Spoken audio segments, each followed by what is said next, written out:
വനാന്തരത്ത് നിന്ന് ഇങ്ങനൊരാൾക്ക് ദർശനം കിട്ടിയെന്ന് വെച്ച് എന്താ ചെയ്യുക? വെട്ടിച്ചാവലേ ഉണ്ടാവുന്ന തിരുവള്ളം ഉണ്ടായേ. കാലാകാലങ്ങളായിട്ട് എന്താ ഫലം ഉണ്ടായേ? ആരെയും അധീരപ്പെടുത്താനല്ല, പക്ഷെ പറയാണ്ടിരിക്കാനാവണില്ല. തലയെടുപ്പായിട്ട് ഈ കുട്ടിയേ ഉള്ളൂ. ഇവനെങ്ങനെ പുറപ്പെടണോ? ചോരയും നീരും കൊടുത്ത് നൊന്ത് പെറ്റ വയറിന്റെ ദണ്ണം ആരും കാണാതെ പോകരുത്. കുടിപ്പയക്ക് വേണ്ടി ഇനിയും കുഞ്ഞുങ്ങളെ കുരുതി കൊടുക്കണം.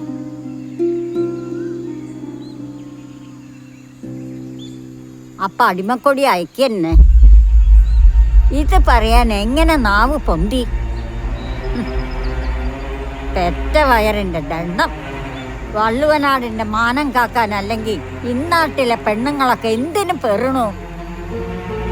ഇക്കാലം അത്രയും തിരുമാന്താംകുന്നിലെ അമ്മയുടെ അനുഗ്രഹം വാങ്ങി തിരുനാവായിൽ പോയി മണിത്തറയിൽ നിൽക്കുന്ന ആ സാധനത്തിന്റെ തലയടിഞ്ഞ് വെള്ളാട്ടിരിയെ വാഴിക്കാൻ ജീവത്യാഗം ചെയ്തവരൊക്കെ മൂഢർ. ഈ മണ്ണ് തുടിക്കണത് അവരുടെ ചോരയ്ക്ക് പ്രതികാരം ചോദിക്കാനാ. അവരൊക്കെ വീരസ്വർഗം പൂകിയത് ഈ നാടിന്റെ മാനം കാക്കാനാ. അങ്ങനെ കൊല്ലാനും ചാവാനും ഭാഗ്യം ചെയ്യണം. നിലപാട് തറയിൽ വെട്ടിക്കൊന്ന വെള്ളാട്ടിരിക്ക് സ്ഥാനം കിട്ടുവോ? ഭയത്തേക്കാൾ ഭയപ്പെടുത്തുന്നതായിട്ട് ഒന്നുമില്ല.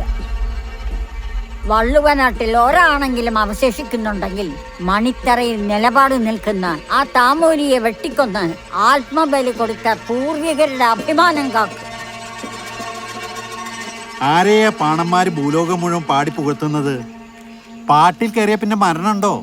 വള്ളുവനാട്ടിലെ കുട്ടികൾക്കല്ലാതെ മലക്കങ്ങളും പെരുമലക്കങ്ങളും ആർക്കാ അറിയണേ? അടിമയായി ജീവിച്ച് മരിക്കലല്ല, ചാവേറായി ചാവലാണ് നമ്മുടെ പാരമ്പര്യം. ആറങ്ങോട്ട് കരക്കാരനെന്ന് പറഞ്ഞ് ഒരിക്കലും മുഖം താഴ്ത്തിയിട്ടില്ല, ഒരിക്കലൊഴികെ. അനുഗ്രഹം വാങ്ങിപ്പോയി നാടിനെ വെറ്റി ദേവിയെ ചതിച്ച് കുലത്തെ മാനം കെടുത്തി ചാവേറ് ചാടിപ്പോയ ആ നാളോർക്കുമ്പോഴൊക്കെ ഉള്ളു തകരും. അന്ന് നമ്മളെ ഒറ്റിപ്പോയ ആ സാധനത്തിന്റെ കൂട്ടത്തിൽ ഒറ്റുകാരായി കൂടണോ? നമുക്കൊരു ചരിത്രമുണ്ട്. അത് മറന്നിട്ട് പൂർവികരെ ചതിച്ച് മൊളിഞ്ഞും കൊന്ന മഹാപാപിക്ക് കീഴടങ്ങി കുലദൈവങ്ങളെയും പരമ്പരയെയും ചതിക്കേ. പിന്നെ സമ്പത്തും പ്രതാപവും പുതുമനക്കാർക്കാണല്ലോ. വെള്ളാട്ടിരിയുടെ സ്വന്തം പെങ്ങളാണെന്നല്ലേ വെപ്പ്. അവര് മാത്രം തീരുമാനിച്ചാൽ മതിയെങ്കിൽ ആയിക്കോട്ടെ, ഞാൻ പോയേക്കാം. ഇരിക്കുക. മങ്കടേന്ന് ദൂതൻ ഉണിക്കോരൻ എത്തിയിട്ടുണ്ട്.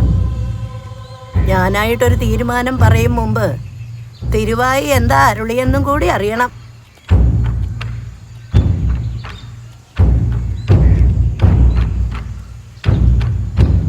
വെറുതെ അല്ലേ പോയി മരിച്ചിട്ടുണ്ടാന്ന് തിരുവായി മൊഴിഞ്ഞു.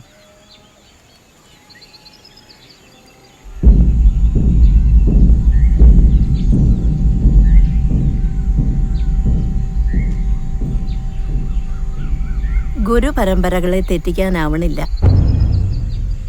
ദേവീ ദർശനം തള്ളി ഈ നാടിനാപത്തും വരുത്തി വയ്ക്കാനാവില്ല.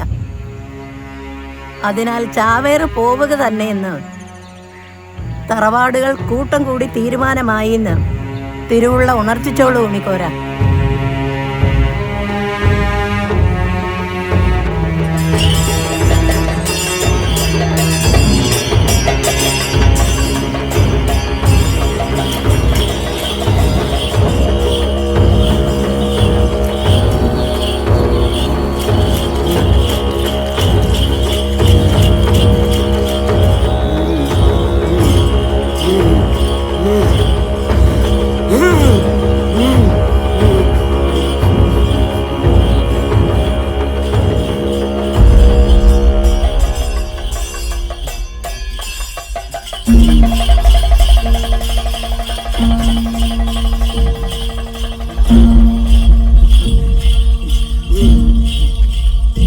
അമ്മാവ, എനിക്കും ദർശനം ഉണ്ടായി. മാമാങ്കത്തിന് ഞാനും വരുന്നുണ്ട്. ഇല്ല ഉണ്ണിയെ, അമ്മ വിടൂല മോനെ. ഉണ്ണി, നിന്നെ കൊണ്ടുപോകാനാകില്ല എനിക്ക്. അമ്മയ്ക്കും അമ്മമ്മയ്ക്കും കേൾക്കും. ഇനി നീയേ ഉള്ളൂ. എനിക്കും കിട്ടിയത് തിരുമാതാങ്കുന്നിൽ അമ്മയുടെ ദർശനം തന്നെയാ.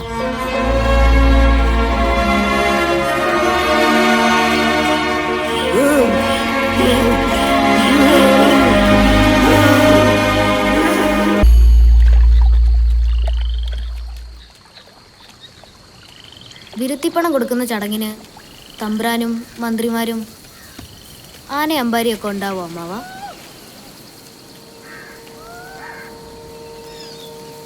എണ്ണയും കിണ്ണം എടുക്കാൻ മറന്നു. നീ ഇപ്പോൾ എടുത്തിടുക.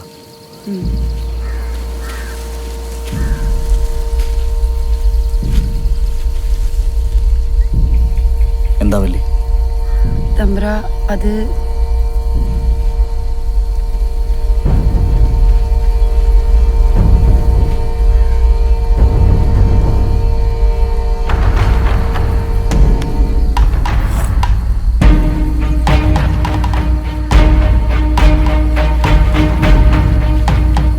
പേടിക്കണ്ട. ചതിപ്പെടുത്താൻ വന്ന കൂട്ടത്തിൽ എടുത്തരാ. 2 എണ്ണം കൂടി പോയിട്ടുണ്ട്. എങ്ങനെ വരാൻ തോന്നി? ആദ്യമായിട്ട് അവസാനമായിട്ടാ. ഇനി ഒരുത്തരും വരില്ല. ഞങ്ങൾ നോക്കിക്കോളാം.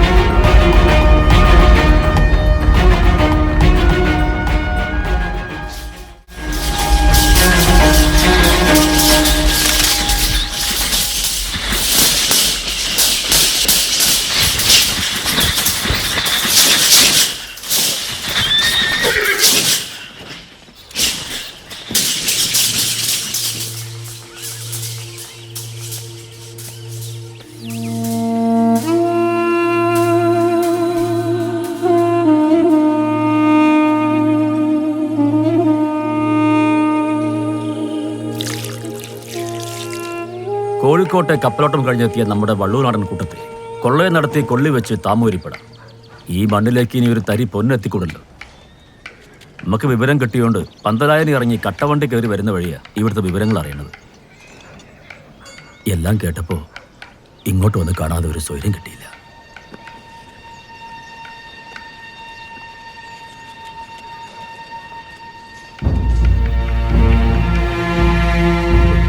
ഒരു ജന്മം കൊണ്ട് സ്വരക്കൂട്ടിയത് മുഴുവനുണ്ടല്ലോ പൊന്നായിട്ട്. മൈമുനാന്റെ നിക്കാഹ് നടത്തണ്ടേ? അതിന് ഇവനുണ്ടല്ലോ. സ്വന്തം മണ്ണി കുരുത്ത കുരുമുളക് കൊണ്ടുണ്ടായ ഈ പൊന്നുകൊണ്ട് വേണം നമ്മുടെ വേറെറുത്ത പാപിയുടെ ഉയിരിന്റെ കെട്ടറുക്കാൻ.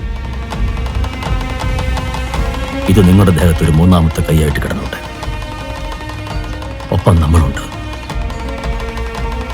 ചാവേറാണെന്നും കരുതി വെട്ടത്തതിർത്തിയില് കളറി കയറിയിട്ട് 3 ആണ്ട് പോലും ആകാത്ത പൈതങ്ങള് കുളത്തി കെട്ടി താഴ്ത്തി താമൂരിന്റെ ആൾക്കാര് അറിഞ്ഞു. ഇവിടെ ആരെയും അറിയിക്കണ്ട. കടലിലെയും കച്ചവടത്തിലെയും നിയമം തെറ്റിക്കുന്നവനാ താമൂരി. ആ നെറിയില്ലാത്തവന്റെ മുന്നിൽ നമ്മൾ പോയാലും എന്താവുന്നു? ശരിയുള്ള ഒരു ശക്തിയുള്ളവന്റെ മുന്നിൽ എപ്പോഴും ജയിച്ചു എന്ന് വരില്ല.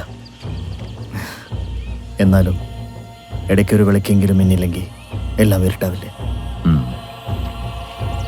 എല്ലാവർക്കും ഇരുട്ടെന്നേ പഴക്കായി. എന്നിട്ടും വെട്ടത്തെ പറ്റിയൊരു ഓർമ്മ.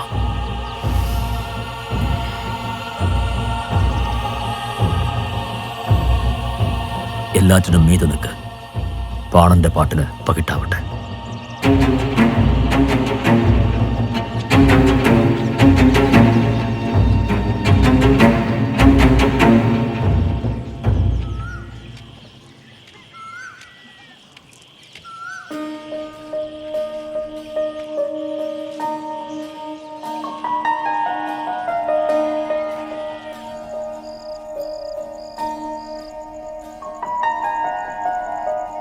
നിനക്ക് എന്നോടൊന്നും പറയാനില്ലേ?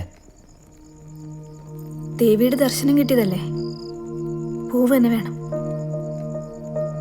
ഒരായുസ് മുഴുവൻ പ്രാർത്ഥിച്ചത് ഇങ്ങനെയൊരു നാള് വരുമ്പോ കണ്ണ് നിറയരുതെന്നാണ്. എന്റെ മാത്രമല്ല, ജയിക്കാനായി കച്ചകെട്ടി ഇറങ്ങുന്ന ഒരാണിനെ ഓർത്തും വള്ളവനാട്ടിലെ ഒരു പെണ്ണിന്റെയും ഒരു തുള്ളി കണ്ണീര് പോലും വീഴില്ല. വീണ അത് തീമഴയാകും. ഭഗവതിയോട് ഒരൊറ്റ പ്രാർത്ഥനയുള്ളൂ. മുറിച്ചു വെച്ച പോലെ ബാക്കി തന്നു പോയ എൻ്റെ ഉണ്ണി വളർന്നു വലുതായി ഈ മണ്ണിന് വേണ്ടി ബലിയർപ്പിക്കാൻ പുറപ്പെടുന്ന ഇതുപോലൊരു ദിവസം കാണാനിട വരുത്തരുതേ എന്ന്. ഒരിക്കൽ മാത്രമേ എനിക്കിത് താങ്ങാനാവൂ.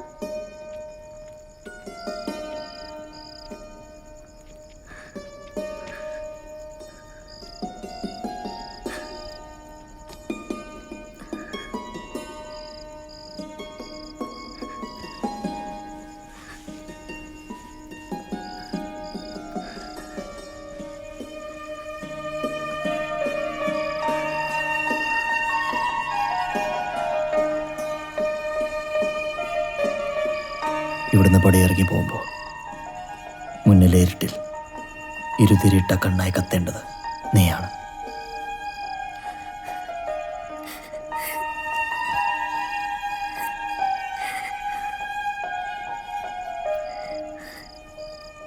തിരിഞ്ഞു നോക്കാതെ മുന്നോട്ട് പോകുമ്പോൾ ഓരോ ചൂടിലും ഞാനും ഉണ്ടാവും. കാവിലമ്മ കാക്കും. ഓരോ ചൂടിലും കനകം വിളയട്ടെ.